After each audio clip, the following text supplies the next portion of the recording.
Hey everyone, welcome to Be the Change. My name is Lily Mott, and today I'm going to be talking about how change comes when we create our ideal world. My guest today is Conor Warren, and he is the founder and CEO of Spark UK, which is a youth led mental health organization. I recorded this conversation a few months ago with Conor, and I've been really excited to share it. So, without further ado, let's get started with this episode featuring Conor Warren.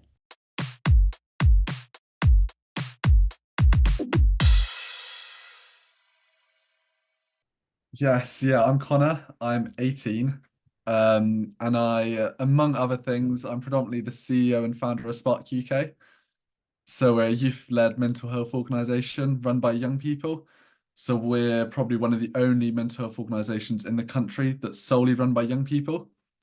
And we create lessons, resources, and campaigns for schools across the UK.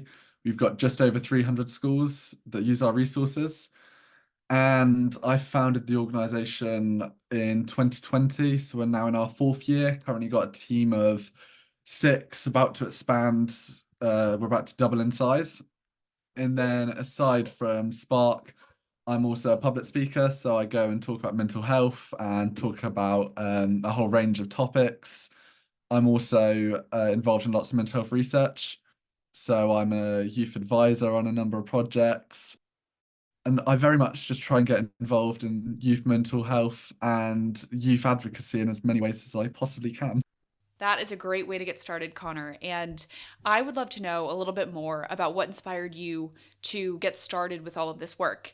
As much as you're comfortable sharing, I would love to know more about your background and just the path that led you to this point with Spark UK and all of the work that you're doing now. Absolutely. So it very much was out of chance, to be completely honest with you. In 2017, I joined secondary school, year seven. I moved from one county to another. So I started year seven not knowing a single person, which was quite a daunting process because, I went from a primary school with, 60 people in my year to going to secondary school with 150, which as a 12-year-old student is quite scary.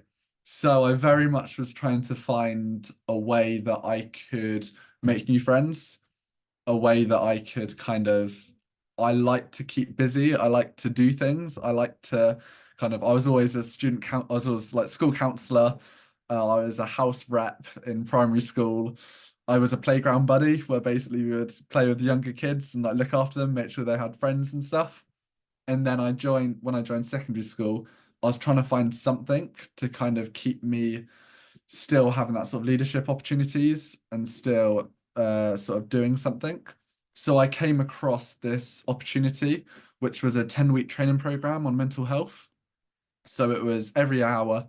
We had 1 hour every Friday for 10 weeks where we would have somebody come in and they'd teach us about mental health. And the goal of that was to create an assembly to be delivered to students around mental health. And, I did that for 10 weeks, absolutely loved it, made some great friends all across the whole school. So, I was a year seven at the time. I made friends who are in year 11. We were all very much became quite close. And then funding got cut, like a lot of projects. And as a school, we decided we wanted to continue it. We wanted to, all the students that had been trained up, we wanted to actually use that training in something. So we set up mental health ambassadors within our school. And, we were a group of students who were doing lessons on mental health. We'd go in, I think the best thing that we did was probably we did an Ofsted conference, which at the age of like 13, teaching a load of probably, I think there must have been 40 or 50, like 60-year-old old head teachers teaching them about mental health was pretty cool. And then COVID hit. And like most things, it was impossible to get a group of teenagers on a Zoom call. So, mental health ambassadors within school kind of fizzled out. We just were struggling to get anything done because we're all on Zoom. You can't really do much in school. And, for various reasons, we just couldn't get much done. So, me and a group of my friends who I made through mental health ambassadors, we thought, what do we want in an ideal world? So, we basically ranted about mental health, the education system, all of that stuff. We went for coffee, ranted for ages. And then we said, yeah, what do we want in an ideal world? And then we turned around to each other and said, why are we saying in an ideal world? Why don't we just try this ourselves? So it was very much an ambitious beginning from, just doing it for a bit of fun to just about 3 years later, setting up this organization with my friends around mental health. I love that. And I really resonate with that idea of the ideal world and what you would like to see in that. And I think it's really inspiring that you took it a step further and just decided, let's actually make it happen rather than just talking about it. And I think that's great. So I would also love to know more about the work that you're doing now with Spark UK. What are you working on with the organization, and what is a day in the life like for you as you're running this organization and you're studying and you're juggling different commitments? Yeah, so now is quite strange. It's very much my days look completely different. Every single day looks different. I am still in full-time education. I've did three BTECs. So I did drama, media, and business. I've now finished media and business, which is great because it means I get a lot more free time. But I'm still in college pretty much every day. And for me, it does very much vary between sort of going to college during the day, and then I'll come home and I'll, do some meetings and I will get on with some work. The work that we do currently, again, is very broad. I'm very much a person with many hats. I will sort of do so much different stuff. So a lot of the stuff we do is developing resources for schools. It is looking at the way that I do it is I think of a topic that I felt like I could have been taught in school around mental well-being. So whether that's something like gratitude or anxiety, we'll then sit and we'll brainstorm ideas, so activities around that, things that big questions that will provoke conversation. And then we will sit with a mental health professional and we'll then create those resources and then get them vetted by the mental health professional to make sure everything we do is being sort of vetted and safe and all professional. So yeah, that's a lot of the work. Also, a lot of the work we do is partnership focused. So we work with some incredible organizations. We've worked with BAFTA. We've worked with some of the charities like Place to Be and Beyond. And we work with them to sort of provide that youth voice and kind of collaborate from a young people perspective of kind of mental health, what young people want around mental health. And actually, after lockdown, youth mental health is so different. Everything sort of changed, and nobody else really adult wise nobody went through that other than us. So we know what it was like to go through lockdown. And I think a lot of charities and organizations want to hear those perspectives. So a lot of the work I do right now is actually giving those perspectives to the other charities and to the businesses and to universities and research to really show what young people went through and sort of really make sure that young people are being listened to. And yeah, so the work is very much varied and very much different on a day to day. I think that is amazing. And I would also love to know how the conversations that you've had about mental health have changed due to the pandemic. You were, of course, raising awareness about mental health and having these discussions before the pandemic and then during the pandemic. And now you're still doing it after. So I would love to know if you've seen changes in the ways that people discuss mental health or their receptiveness to having conversations about mental health. Can you tell me a little bit more about that? Yeah, definitely. So before COVID, mental health wasn't really spoken about as much. A lot of people, it's still a taboo subject. It was very much schools weren't necessarily talking about it much. It wasn't really brought up. And youth voice equally wasn't really something that was around. Or, youth charities didn't have young people involved. It was very much the board of directors who are all in their 60s, 70s, who are all retired businessmen. And the sort of the mental health sector was just very much you had the kind of everybody saw it as the mental illnesses and didn't really see mental health as a general topic that everybody has mental health. And then during COVID, it was very much started to be brought up through the sort of social isolation and social anxiety. So people, when they're in lockdown, it was very much people were talking a lot more about their emotions and a lot more about how they feel. And I think that was mainly because so many people were locked inside for so long. So you're locked inside and you start, your brain actually finally has time to digest things. Before COVID, everybody was so busy constantly. Everybody's always busy in life. You go to school, you come home, you'll, play the Xbox, you'll go out with your friends, you'll do that, and you don't get time to think. Whereas all of a sudden in lockdown, we had all this free time that we didn't know what to do with. So people were kind of sort of sat and very much learning a lot about themselves. I think speaking to a lot of young people and a lot of adults actually, during COVID, they found out a lot more about themselves than they realized. And then we sort of had that shift after lockdown where more and more people were talking about mental health. It was becoming a lot more in the mainstream media. So, for example, ITV, they released their Britain Get Talking campaign just after the lockdowns, where they sort of got more mainstream media attention in regards to mental health. And it was a lot more sort of generalized conversation. Schools were talking about it a lot more. The government gave funding for every school to have a mental health lead within it.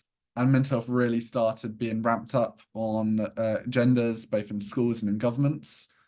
And youth voice very much again, as soon as we got out of COVID, charities wanted young people on board. They wanted to hear the perspectives of young people and they wanted to get everybody's perspectives because, as I said, the only people that know what going through lockdown was like was, from a teenager's perspective, was a teenager. So it was more vital than ever to get young people involved. So yeah, I think there's really been a big shift before COVID and after COVID in terms of everybody's perspectives and the understanding of mental health and the understanding of youth voice. That is really interesting. And I think you're so right about people being more open and willing to discuss their mental health and have these conversations. I have one more question for you. Lots of young people want to create change and make a difference, but they may not know where to get started with that work. What advice do you have for those people who may be listening? Yeah, so for me, it's very much don't be afraid to start something. It can seem quite daunting to start with. You see all these other people that are doing amazing things, and you sort of start comparing yourself. And I always found that the worst answer you're going to get is a no. So a lot of the stuff that we do and a lot of the opportunities we've been given have just been me emailing somebody and hoping for the best. So one of the big things that we run at Spark is the All-Star Advent, which is a annual Christmas campaign.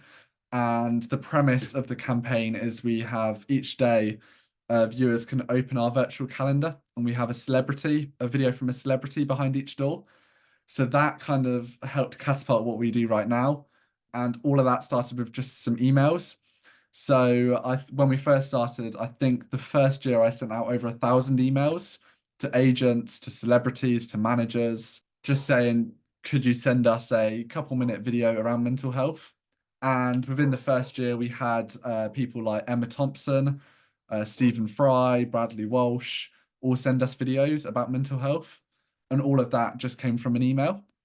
And, we had countless celebrities that equally said no, but that's all just from sending an email and hoping for the best. Likewise, with a lot of the research projects that we do, a lot of the talks that we go and do, a lot of that again comes from emails and just sending an email and hoping for the best. So I think for me, the biggest thing I've found is just the worst answer you're going to get is a no. So why not try and take that risk and why not try? Because you're not going to get it unless you ask for it. And I think that's the kind of thing that can help anybody is actually no matter whether you're a young person wanting to start your own business or whether you are, in the middle of running your own business, but you want to expand it or anything. If you've got an idea, just write it on a piece of paper, brainstorm your ideas, be ambitious. I'm a I was 14-year-old from North Devon. I never expected to get a video from Emma Thompson sat in her bathroom talking about mental health for our campaign. So be ambitious, and the worst you're going to get is a no. So I think that's my top advice.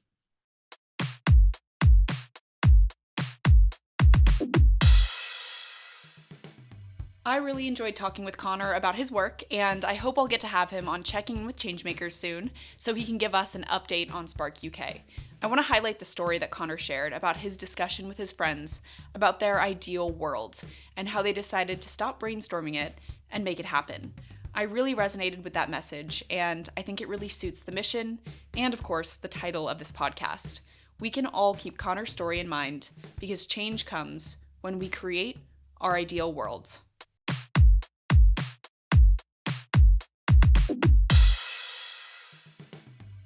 Thank you so much for listening to this episode, and you can find Conor on Instagram at @IamConorJames to get connected with him and follow along with all of the work he's doing. I also included ways to learn more about Spark UK in the description of this episode. If you want to talk about anything I mentioned, please reach out to me by email at lily@bethechangepodcast.org or on Instagram at Be The Change Media Network. I am working on expanding Be The Change Media Network, which means bringing you more inspiring stories from amazing guests. If you enjoyed this episode, I would really appreciate it if you could leave the podcast a rating and a comment because it will help these stories to reach, educate, and inspire more people. I would also love to hear all of your thoughts and your feedback.